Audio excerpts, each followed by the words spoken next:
Hello बच्चों। आज हम हिंदी के प्रश्न नंबर 8 की चर्चा करेंगे। प्रश्न नंबर 8 में जो हमारी किताब है आरोह भाग 2, इसमें से एक गद्यांश आएगा और उसमें से 3 प्रश्न पूछे जाएंगे, 2-2 नंबर के, यानी कि 6 नंबर का गद्यांश आना है। उसमें से 3 प्रश्न छांटने के आएंगे। तो मैं आपको 2 गद्यांश समझा देता हूँ कैसे करने हैं। जैसे ये गद्यांश आया है, बाजार में एक जादू है, वह जादू आग की राह काम करता है। वह रूप का जादू है, पर जैसे चुंबक का जादू लोहे पर ही चलता है, वैसे ही इस जादू की भी मर्यादा है। यानी कि बाजार में एक जादू होता है।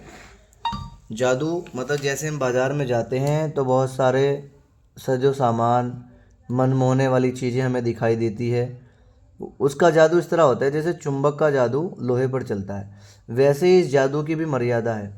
जेब भरी हो और मन खाली हो, ऐसे हालात में जादू का असर खूब होता है। जेब खाली पर मन भरा ना हो तो भी जादू चल जाएगा। मन खाली है तो बाजार की अनेक चीज़ों का निमंत्रण उस तक पहुंच जाएगा। कहीं हुई उस वक्त जेब भरी, तब तो फिर वह मन किसकी मानने वाला है। मालूम होता है यह भी लूँ वह भी लूँ, सभी सामान जरूरी और आराम को बढ़ाने वाला मालूम होता है, पर यह सब जादू का असर है। जादू की सवारी उतरी कि पता चलता है कि फैंसी चीज़ों की बहुतायत आराम में मदद नहीं देती बल्कि खलल ही डालती है। थोड़ी देर को स्वाभिमान को जरूर सेंक मिल जाता है, पर इससे अभिमान की गिल्टी की और खुराक ही मिलती है। जकड़ रेशमी डोरी की हो तो रेशम के स्पर्श के मुलायम के कारण क्या वह कम जकड़ होगी। तो ये पैराग्राफ आया है, सवाल नंबर पेपर में 8 आना है, प्रश्न नंबर 8। और इसमें कुछ सवाल दिए होंगे और उनमें से 3 करने होंगे। जैसे पहला सवाल आया, बाजार में क्या है और वह कैसे काम करता है। तो इसका आंसर मैं इसमें से पढ़ दे रहा हूँ। आंसर लिखने से पहले आपको प्रश्न नंबर 8 डालेंगे और पहला शब्द बाजार लिखेंगे, बाजार में डॉट डॉट डॉट लास्ट का शब्द जकड़ होगी लिखेंगे। फिर प्रश्न नंबर कै डालेंगे और डायरेक्ट आंसर लिखेंगे। बाजार में क्या है और वह कैसे काम करता है। बाजार में जादू है। बाजार का जादू आंखों के रास्ते काम करता है, क्योंकि हम चीज़ों को देखने के बाद ही उन्हें खरीदने के लिए लालायित होते हैं। लाइन मतलब हम खरीदने के लिए उत्सुक होते हैं। इसलिए लेखक ने कहा है कि बाजार का जादू आंखों की राह काम करता है। तो बाजार में क्या है, बाजार में जादू है।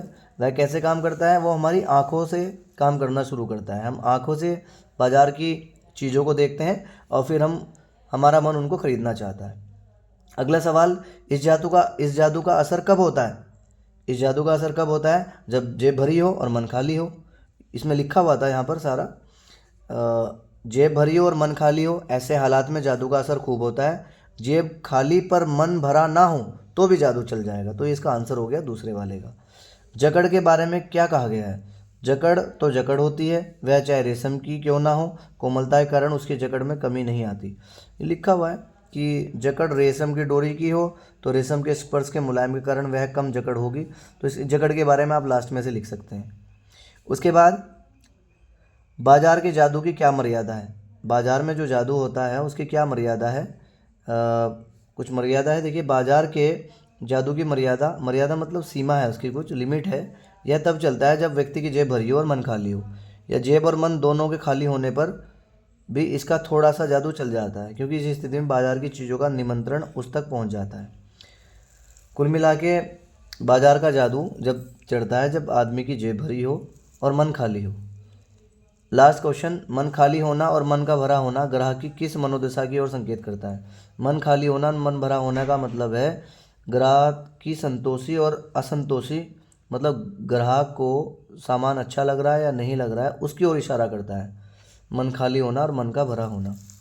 तो ये पैराग्राफ आएगा, इसके कुछ सवाल होंगे। इसमें से उम्मीद करता हूँ ये आप आराम से छांट लेंगे। ऐसे ही मैं एक और समझा देता हूँ।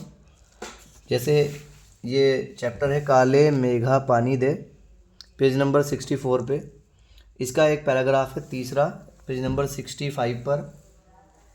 क्या है ये पैराग्राफ, पढ़ते हैं। बस एक बात मेरे समझ में नहीं आती थी कि जब चारों ओर पानी की इतनी कमी है तो लोग घर में इतनी कठिनाई से इकट्ठा करके रखा हुआ पानी बाल्टी भर भर कर इन पर क्यों फेंकते हैं। चैप्टर का नाम था काले मेघा पानी दे। यानी कि जब बरसात नहीं होती, जब काफ़ी दिन हो जाते हैं बरसात हुए, बरसात के समय में तो लोग क्या करते हैं, गांव देहात में कुछ परंपराएं हैं, कुछ कुछ रीति रिवाज हैं, उनको मनाना स्टार्ट कर देते हैं। तो इसमें वही बताया, बस एक बात मेरे समझ में नहीं आती कि जब चारों ओर पानी की इतनी कमी है तो लोग घर में इतनी कठिनाई से इकट्ठा करके रखा हुआ पानी बाल्टी भर भर कर इन पर क्यों फेंकते हैं। बाल्टी भर भर कर मतलब उन पे फेंकते हैं जो लोग वो रिवाज मना रहे होते हैं, काले मेघा पानी दे मांग रहे होते हैं। कैसी निर्मम बर्बादी है पानी की, यानी कि उससे पानी बर्बाद हो रहा है। देश की कितनी क्षति होती है इस तरह के अंधविश्वासों से। कवि ने यहाँ पर जो ये लेखक है, लेखक ने इसको अंधविश्वास बताया जो उन पे पानी फेंका जा रहा था। कौन कहता है इन्हें? इंद्र की सेना। अगर इंद्र महाराज से ये पानी दिलवा सकते हैं तो खुद अपने लिए पानी क्यों नहीं मांग लेते, क्यों मोहल्ले भर का पानी नष्ट करवाते घूमते हैं। नहीं, यह सब पाखंड है। यहाँ पर लेखक ने इसको पाखंड बताया कि गली मोहल्ले में इंद्र महाराज से पानी मांगने वाले लोग अपने लिए पानी क्यों नहीं ले पा रहे, वो मोहल्ले से बाल्टी भर भर के लोग उन पे पानी क्यों डाल रहे हैं, क्यों पानी की बर्बादी हो रही है। अंधविश्वास है। ऐसे अंधविश्वासों के कारण हम अंग्रेज़ों से पिछड़ गए और गुलाम बन गए। लेखक ने बताया कि इन्हीं अंधविश्वासों के कारण हम अंग्रेज़ों से बिछड़ गए थे। इसके लेखक धर्मवीर भारती हैं। तो इसके सवाल आएंगे पेपर में, ये पैराग्राफ दिया होगा, इसमें कैसे करना है, सवाल नंबर 8 ही आएगा। पहले लिखेंगे 2 शब्द शुरू के, बस एक बात डॉट डॉट करके लास्ट में गुलाम बन गए लिख देंगे। तो देश को किस तरह के अंधविश्वासों से क्षति हुई है, देश को किस तरह के अंधविश्वासों से नुकसान हुआ है। इसमें बताया था जब भयंकर गर्मी में जब सब और पानी का अभाव होता है, यानी कि पानी की कमी होती है, तब लोग घरों से इतनी कठिनाई से इकट्ठा करके रखा हुआ पानी की बाल्टी भर भर कर इंद्र सेना पर फेंक कर उसे बर्बाद करते हैं पानी को। इस तरह के अंधविश्वासों को देश की क्षति माना है कवि ने, लेखक ने, सॉरी। खैर, इंद्र सेना पर लेखक का क्या व्यंग्य है, इंद्र सेना के बारे में लेखक क्या कह रहे हैं। इंद्र सेना पर लेखक का व्यंग्य है कि यह इंद्र की सेना है तो उसे अपने इंद्र महाराज से पानी मांगना चाहिए। यदि वह इंद्र से अन्य लोगों को पानी दिलवा सकती है तो फिर अपने लिए अपने स्वामी से पानी क्यों नहीं मांगती। और लास्ट का सवाल है, हम भारतवासी अंग्रेज़ों से क्यों पिछड़ गए, क्योंकि अपने अंधविश्वास और पाखंड के कारण हम भारतवासी अंग्रेज़ों से पिछड़ गए हैं। तो ये इसमें 2 पैराग्राफ मैंने पढ़े हैं। इन पैराग्राफ को ध्यान से आप करेंगे तो आसानी से पैराग्राफ पढ़ने के बाद ही आपको समझ आ जाएगा कि इनका आंसर क्या लिखना है। तो 6 नंबर का पैराग्राफ आएगा किताब आरोह से। उसके बाद मैं इसी किताब के कुछ इम्पोर्टेंट प्रश्न पढ़ देता हूँ जो आपको याद रखने हैं। मैंने हर लेसन से आरोह हिंदी भाग 2 से हर लेसन से मैंने 2-2 क्वेश्चन लिए हैं। इसमें भी 2 प्रश्न हैं, इसमें भी 2 प्रश्न हैं, इसमें भी 2 हैं। इस तरीके से मैंने हर लेसन से 2 या 1 प्रश्न लिया है। तो देखते हैं, पहला चैप्टर है भक्तिन महादेवी वर्मा इसके लेखक हैं। महादेवी वर्मा के यहाँ पर एक स्त्री, एक औरत काम करती है, उसका नाम है भक्तिन। तो उसके बारे में पहला सवाल है, भक्तिन अपना वास्तविक नाम लोगों से क्यों छुपाती थी। भक्तिन को यह नाम किसने और क्यों दिया। भक्तिन का वास्तविक नाम था लक्ष्मीन। लक्ष्मीन मतलब लक्ष्मी। उसे यह नाम उसके माता पिता ने दिया होगा।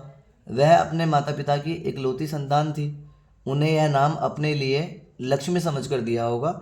भक्तिन लेखिका के पास, लेखिका कौन है, महादेवी वर्मा, महादेवी वर्मा के पास तब आई जब वह विधवा हो चुकी थी और वह निर्धनता के कारण नौकरी करने आई थी। वो बहुत गरीब थी और गरीबी में वो नौकरी करने आई थी और विधवा भी हो चुकी थी। लक्ष्मी का मतलब होता है जगत पालक, जो दुनिया को पालते हैं, यानी कि भगवान विष्णु की पत्नी है, जो धन की देवी है, यानी कि पैसा जो है वो लक्ष्मी जो है उनके थ्रू ही माना जाता है। अब भक्तिन को अपने नाम के अर्थ का विरोधाभास था, मतलब ये उसका बेचारी का काम क्या था, वो अपनी गरीबी के कारण नौकरी कर रही थी, विधवा हो गई थी, बेसहारा थी, तो नाम उसका लक्ष्मी था। तो उसने देखा लक्ष्मी तो वो होती है जिसके पास बहुत पैसा होता है, तो इसीलिए उसको अपना नाम नाम का मतलब बिल्कुल उल्टा लगा, विरोधाभास लगा। यही कारण था वह अपना वास्तविक मतलब असली नाम लोगों से छुपाती थी। दूसरा सवाल है, भक्तिन पाठ में भक्तिन अच्छी है यह कहना कठिन होगा, लेखिका ने ऐसा क्यों कहा है? देखिए, भक्तिन बहुत अच्छी है यह कहना कठिन होगा, लेखिका ने बोला कि भक्तिन अच्छी है लेकिन ये कहना बहुत कठिन है। क्यों है? देखिए, भक्तिन के निम्नलिखित कार्य लेखिका को दुर्गुण लगते हैं, दुर्गुण लगते हैं। तो इसमें पहला है, वह लेखिका के इधर उधर पड़े रुपए पैसे भंडार घर की मटकी में छुपा कर रख देती है। मतलब ये जो भक्तिन है वो लेखिका के जो घर में इधर उधर पैसे पड़े रहते हैं और जो भंडार घर की मटकी है उसमें मतलब जिसमें अनाज वगैरह होता है मटके में, उसमें पैसे डालकर रख देती है, छुपा कर रख देती है। जब उसके इस कार्य को बताया जाता है तो वह चोरी ना कहकर संभाल कर रखना बताती है। दूसरा, वह अपनी स्वामिनी के, स्वामिनी मतलब जिसके यहाँ काम कर रही है वो, अपनी स्वामिनी के गुस्से से बचने के लिए, क्रोध से बचने के लिए बात को इधर उधर करके बताने को झूठ नहीं मानती। कुल मिला के वो दो ऐसे काम करती है जिससे लेखिका को लगता है कि भक्तिन अच्छी तो है लेकिन कहना बहुत कठिन है। पहली वजह तो यह है, भक्तिन लेखिका के पैसे छुपाकर मटके में रख देती है और इस कार्य को वो कहती है कि ये चोरी नहीं है, मैं संभाल कर रखती हूँ। और दूसरा, वह जब उसकी मालकिन को, स्वामिनी को गुस्सा आता है तो उससे बचने के लिए बात को इधर उधर बताने को झूठ नहीं मानती है। और तीसरा, शास्त्र से संबंध बातों की व्याख्या वह अपनी इच्छा अनुसार करती है। जो बातें शास्त्रों में आई हैं उनकी बातों को वो अपने हिसाब से बताती है। और लास्ट बात, वह दूसरों को अपने मन के अनुसार बना लेना चाहती है, दूसरों को अपने मन के अनुसार ढालना चाहती है, पर अपने संबंध में बदलने की किसी प्रकार की कल्पना भी संभव नहीं मानती। वह दूसरों को तो अपने अनुसार बदलना चाहती है लेकिन अपने आप को दूसरों के अनुसार कभी बदलना नहीं चाहती। तो ये चार ऐसे दुर्गुण हैं जो लेखिका को लगते हैं कि भक्तिन अच्छी तो है लेकिन कहना बहुत कठिन है। तो ये भक्तिन के बारे में दो क्वेश्चन है जो पेपर में आ सकते हैं। उसके बाद बाजार दर्शन दूसरा चैप्टर है, चैप्टर नंबर 10। ये जैनेंद्र कुमार जी ने लिखा है। बाजार दर्शन यानी कि जब आप मार्केट में जाते हैं, बाज़ार में जाते हैं तो तरह तरह की वस्तुएं देखते हैं। वस्तुएं देखकर मन में आता है कि मैं ये भी सामान खरीद लूँ, ये भी सामान खरीद लूँ। जब तक इंसान की जेब खाली नहीं हो जाती वह खरीदारी करता रहता है।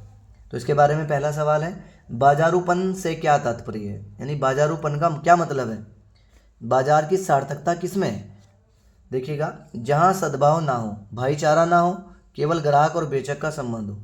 आप जब मार्केट जाते हैं तो ना तो वहाँ पर कोई भाईचारा होता है, केवल आप ग्राहक होते हैं और सामने वाला व्यापारी बेचक होता है, वहाँ पर बाजारूपन आ जाता है। बाजारूपन का मतलब हो गया जहाँ पर केवल कस्टमर हो और बेचने वाला हो।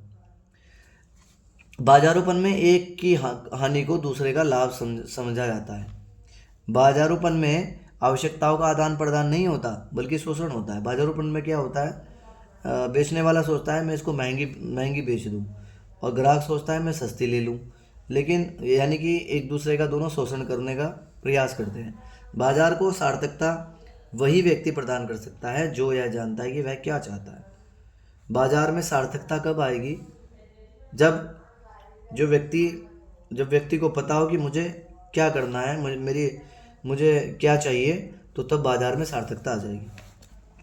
बाजार की शैतानी शक्ति के अर्थ को स्पष्ट करते हुए उसके लिए जिम्मेदार व्यक्ति के चरित्र के मुख्य तत्वों को बताइए। बाजार की शैतानी शक्ति का मतलब बताना है। पहले, बाजार की शैतानी शक्ति का मतलब है जिस प्रकार शैतान में अपने पराई की कोई संवेदना नहीं होती, शैतान किसी का सगा नहीं होता, वह एक समान रूप से सबको अपने माया जाल में फंसाकर उसका शोषण करता है। ठीक उसी प्रकार बाजार में भी अपने पराई की कोई संवेदना नहीं है। वहाँ व्यक्ति या विक्रेता जो बेचने वाला होता है या ग्राहक जो होता है, वहाँ कोई किसी का पड़ोसी नहीं है, ना किसी का संबंधी, सबका एक समान रूप से शोषण होता है। तो यहाँ पर बताया गया बाजार की शैतानी का मतलब जैसे शैतान सबको जाल में फंसाने की कोशिश करता है, कोई उसका अपना पराया नहीं होता, उसी प्रकार बाजार में भी बेचने वाला और ख़रीदने वाला का कोई संबंध नहीं होता, कोई किसी का पड़ोसी नहीं होता, एक दूसरे का सब शोषण करने की कोशिश करते हैं। ये बाजार के बारे में 2 क्वेश्चन थे। उम्मीद करता हूँ ये भी आपको समझ आ गए होंगे। अगला चैप्टर है